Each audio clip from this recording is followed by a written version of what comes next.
Bonjour et bienvenue dans Pensée des temps présents. Aujourd'hui, je vous présente une vidéo consacrée à la mondialisation ancienne. La prochaine vidéo sera, elle, consacrée à la mondialisation contemporaine. Je suis Abdesalam Boujedraoui. Le commerce lointain n'est pas une chose nouvelle, ça a toujours existé, ça a existé du temps de l'Antiquité, que ce soit chez les Romains ou que ce soit chez les Grecs. Ces gens-là, dans l'Antiquité, ont voyagé au lointain pour la guerre. Et la guerre, c'est surtout pour avoir des objets de convoitise. Donc, quelque part, on rejoint le commerce et pour répandre, et de même, leur culture, leur religion de l'époque. On a trouvé un peu dans le monde, un peu partout dans le monde, des comptoirs dans l'Empire romain, par exemple. J'ai de même récemment écouté un conférencier qui disait qu'on a trouvé dans des tombes qui datent de plusieurs centaines d'années avant le Christ, dans ces tombeaux on a trouvé de la soie d'origine chinoise. C'est dire que le commerce de la soie et tout ça, ça date de il y a plusieurs centaines d'années, si ce n'est plusieurs milliers d'années. Donc, le commerce lointain, qui est le prélude de la mondialisation, n'est pas quelque chose de nouveau. Mais on va s'en tenir aujourd'hui à deux cas. Le premier cas, c'est celui du Portugal du XVIe, XVIIe siècle. Et on va également s'occuper, c'est toujours dans la même période, du cas de la Hollande. Donc, premier exemple, le Portugal. Le Portugal est un tout petit pays. Vous savez, il y avait peut-être à l'époque peut-être tout simplement 1 million d'habitants. Donc c'est tout petit par rapport à d'autres pays qui sont plus grands, comme la France, avec tout son empire et tout ça. Le Portugal du XVIe, XVIIe siècle. Ces gens-là vont voyager un peu partout dans le monde. Hein. Vraiment, ils vont essaimer dans le monde entier. Ils vont construire, donc dans le monde entier, des comptoirs pour importer et exporter de la marchandise. Ils vont aller jusqu'en Amérique latine pour apporter de l'or et de l'argent. L'argent, c'est pas la monnaie, c'est l'argent comme de l'or, le minerai. Donc, pour apporter chez eux de l'argent et de l'or, malheureusement, disons que les Portugais ne vont pas tellement fructifier toute cette richesse qu'ils vont apporter de ces contrées lointaines. Pourquoi? Parce que peut-être à cause de petites affaires personnelles, peut-être qu'ils vont l'utiliser dans des affaires privées. Voici donc un premier cas de mondialisation, c'est-à-dire de personnes qui vont partir au loin, à plusieurs milliers de kilomètres de chez eux, pour vendre et apporter certaines marchandises.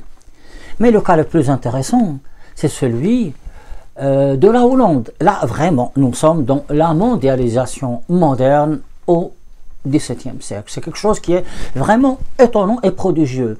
Surtout quand on sait que la Hollande est un tout petit pays. Petit pays peut-être par sa surface, mais grand par ses hommes qui sont en réalité des gens valeureux. Les Hollandais ne possédaient rien. Ils ne pouvaient pas avoir une terre cultivable pour avoir du blé. Pas plus qu'ils n'avaient beaucoup de bois pour construire des bateaux. Avec le peu de choses qu'ils ont, le peu de forêt qu'ils ont, ils vont construire des bateaux, mais des bateaux qui sont très solides. Et à partir de là, ils vont aller au loin, dans la mer Baltique probablement, dans le nord, pour pêcher le hareng. Hareng, le poisson hareng, H-A-R-E-N-G, pour pêcher le hareng. Mais ce qui est prodigieux, c'est que cet hareng-là sera traité sur place. Ils vont mettre du sel, là ils sont en pleine mer, hein, ils sont en mer. Ils vont mettre du sel, ils vont découper le hareng, mettre du sel à ce hareng pour le conserver, le mettre dans les boîtes et tout. Le hareng dans les bateaux des Hollandais de cette époque-là, c'est-à-dire qu'il y a en 1700 et quelques, 1600 et quelques, ben, il est déjà prêt. Quand il arrive à Amsterdam, ils sont prêts pour aller le commercialiser. Ils vont aller au lointain, dans d'autres pays d'Europe et même plus loin, pour vendre leur hareng. Et cet hareng-là, ils vont l'échanger contre du blé et contre autre chose. Le blé, ils le ramènent chez eux, ce qui leur permet de se nourrir sans avoir à planter du blé. Alors, puisqu'ils ont des terres, bon, c'est des terrains ingrates, dans ces terrains ingrates, ils vont planter quelque chose qui va leur rapporter le plus d'argent. Ils vont planter par exemple des fleurs. Et ces fleurs-là, ils vont les vendre. Et oui, ça continue même de nos jours. Hein. Il y a encore un marché, plusieurs marchés de fleurs en Hollande, à Amsterdam. Voyez-vous donc, premier élément de la mondialisation normale, dans la mesure où ces gens-là vont au lointain pour avoir du poisson qu'ils vont traiter sur place, préserver sur place et le vendre en échange, plutôt l'échanger contre quelque chose d'autre qui vont fructifier et le fructifier pour le revendre. Voyez-vous, déjà nous sommes en pleine crise, en pleine mondialisation moderne. Mais ce qui est important, c'est qu'ils vont également, pas seulement le blé, ils vont également acheter du bois. Avec ce bois, puisqu'ils n'ont pas tellement de forêt, ils vont construire d'autres bateaux. Voyez-vous comment ça se passe, ce cercle-là? Mais ce n'est pas tout. S'il ne s'agissait que de cela, ce serait un peu vulgaire, un peu banal. Non, c'est que les Hollandais savent pertinemment que s'ils veulent que leur système économique dans ce petit pays qui est ingrat continue, il faut qu'il y ait une liberté. Et les gens sont libres. Du reste, vous le savez très bien, Descartes a émigré de la France vers la Hollande. Il n'était pas pourchassé, il n'était pas persécuté. Mais pour lui, aller en Hollande pour écrire, c'est plus sécurisant. Les gens avaient une sécurité. Et à Paris, à l'époque, c'était un coupe-gorge. Mais là également, ce n'est pas tout. Il y a aussi autre chose. Les Hollandais ils vont pas inventer, ils vont fructifier le système bancaire. On vous prête de l'argent, l'argent monnaie, hein, c'est pas l'argent minerai. On vous prête de l'argent, non pas si vous êtes solvable, mais si vous êtes un homme de confiance. Et ils vont prêter de l'argent à tout le monde, à la France, à beaucoup de personnes. Et ils vont garantir la sécurité de toutes les transactions bancaires par rapport à l'époque. Et beaucoup de personnes vont dire que finalement, en Hollande, c'est un très bon système bancaire. D'autres vont le dénigrer et dire, ben, écoutez, les Hollandais, c'est des commerçants, bon, des épiciers, etc. Ils vont tellement fructifier leur commerce que quelqu'un a pu dire, il me semble que c'est Richelieu, mais je ne suis pas sûr, ça n'a aucune importance, c'est un grand chef d'État, un homme d'État qui va dire que finalement, en Hollande, on va tout trouver, tout ce que l'on cherche. Voilà donc au XVIIe siècle une mondialisation moderne due à la Hollande. Vous avez, je pense, bien saisi que il n'y a rien de nouveau. En fait, beaucoup de choses vont changer, nous le verrons dans la seconde vidéo. Quelles sont les conséquences de cette mondialisation ancienne? Première conséquence, urbanisation. Au niveau des pays qui pratiquent le commerce intense, les villes vont s'agrandir. Ben oui, c'est là où tout se passe, tout est concentré là-bas. Par exemple, une ville comme Amsterdam, du fait de son port qui est un port d'échange, va s'agrandir. Qui dit agrandissement des villes, dit insécurité. Bien qu'en Hollande, il y avait beaucoup plus de sécurité qu'à Paris. Donc, dit insécurité, dit déploiement de commerce qui gravite autour de cette mondialisation, et dit des prostitutions, beaucoup de maisons closes vont naître parce qu'il y a les marins, ben écoutez, vous connaissez très bien ce problème, et qui dit aménagement du territoire, entre parenthèses, c'est pas tel que nous le connaissons maintenant, mais par rapport à l'époque c'était quelque chose, puisqu'il faudrait bien construire des routes pour que les gens puissent circuler, la marchandise et les biens puissent circuler. Donc, route par rapport à l'époque, c'est-à-dire des charrettes, etc., des chevaux, etc., des moyens de communication par rapport à l'époque, des cavaliers qui vont répandre la nouvelle, et tout cela donc va changer et va apparaître avec l'agrandissement des villes. Mais ce n'est pas les villes telles que nous les connaissons maintenant. Cette transformation, si elle est palpable, elle n'est pas aussi douloureuse que ce qui se passe actuellement, puisque ce n'est pas ces banlieues comme maintenant, comme on le voit à Paris, dans les grandes villes, New York, Amsterdam. Pourquoi? Parce que d'une certaine manière, les gens avaient besoin d'aller travailler dans les champs. Parce que s'ils ne travaillent pas dans les champs, ils ne mangent pas. C'est aussi simple que ça. Tout simplement parce que les moyens de stockage tels que nous le connaissons maintenant, frigidaire, électricité, n'existait pas. Frigidaire, l'électricité seront à l'origine d'un grand bouleversement qui va faire que beaucoup de personnes seront de plus en plus citadines, sédentaires. Mais ça, ce sera pour la prochaine vidéo. Une autre conséquence, c'est une conséquence idéologique et culturelle.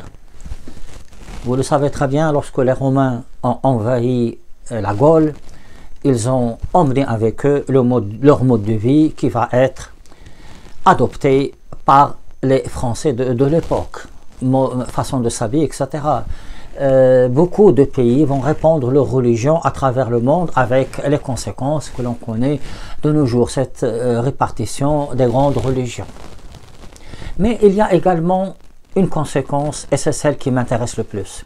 C'est réellement la conséquence humaine. Qui dit mondialisation dit dans une certaine mesure prospérité. Il faudrait bien construire ces objets. Pour les construire, il faut de la main-d'œuvre. Et les gens, quand ils deviennent prospères, ils n'ont pas tellement envie de travailler. Et c'est ainsi que beaucoup de bateaux vont aller au loin pour emmener des êtres humains, en fonction de leur couleur ou pas, pour qu'ils fassent le travail ingrat et difficile à leur place. Ça a existé depuis les Grecs et ça a continué en Europe et un peu partout dans le monde. C'est réellement l'esclavagisme qui est une grande horreur de l'humanité. On peut citer le marché d'esclavage où on vendait des êtres humains de Delos, où semble-t-il par jour on faisait plusieurs milliers de transactions. Et pour l'anecdote, Épictète, le grand philosophe du stoïcisme, était esclave lui-même. Le dernier élément important est l'effet de la mondialisation sur notre imagination, nos fantasmes, notre imaginaire. Ainsi, bien que ce soit passé il y a 2000 ans et plus, nous évoquons encore la course de Philippides qui va partir d'Athènes vers Sparte lors de la guerre de Marathon pour demander de l'aide. Et bien sûr, il ne s'agit pas de mondialisation, mais il s'agit de communication. De toutes les façons, un pays qui agresse un autre, quelque part, c'est de la mondialisation. L'autre élément, et qui est très important, c'est celui du voyage de Marco Polo en Chine.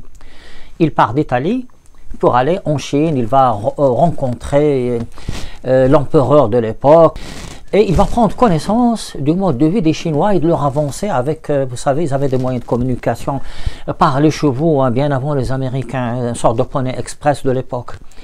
Non seulement il s'agit là d'une réalité historique, mais une réalité sur laquelle nous allons broder toute une série de fantasmes et d'aventures qui seront repris depuis des générations et des générations.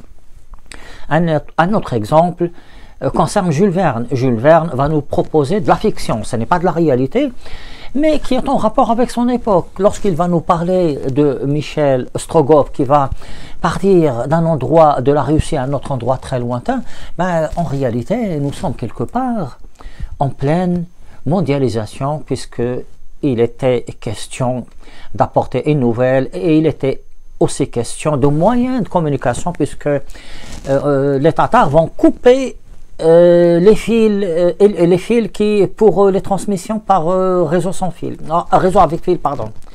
Donc vous voyez bien que non seulement la mondialisation est une réalité, mais c'est également un fantasme. Qu'est-ce qu'on peut dire en conclusion? C'est que la mondialisation, dans sa forme commerce lointain, est le précurseur de ce que nous connaissons aujourd'hui. Sauf qu'à l'époque, c'était une mondialisation très lente et pas très importante dans son contenu, dans sa quantité plus exactement. Et après la Seconde Guerre mondiale, et probablement à partir de l'an 2000, hein, juste pour donner un chiffre comme ça, dans l'an 2000, avec la naissance d'Internet, cela va prendre un coup d'accélération énorme. Ce sera le sujet de la prochaine vidéo.